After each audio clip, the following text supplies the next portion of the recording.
तर गुरुवारच्या दिवशी मस्त सकाळी स्वतःचं आवरून तुळशीला दिवा वगैरे लावून पूजा वगैरे करून घेतलेली होती. त्यानंतर मग मंदिरात जाऊन महादेवाचे दर्शन वगैरे झालेले होते.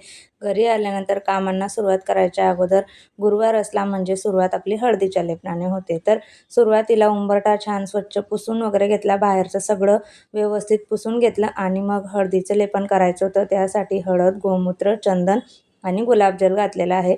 थोडंसं ह्याच्यामध्ये पाणी घालून मस्त छान असं लेपन तयार करून घेतलं आणि उंबरठ्यावर मस्त छान हळदीचं लेपन जे आहे ते केलेलं आहे.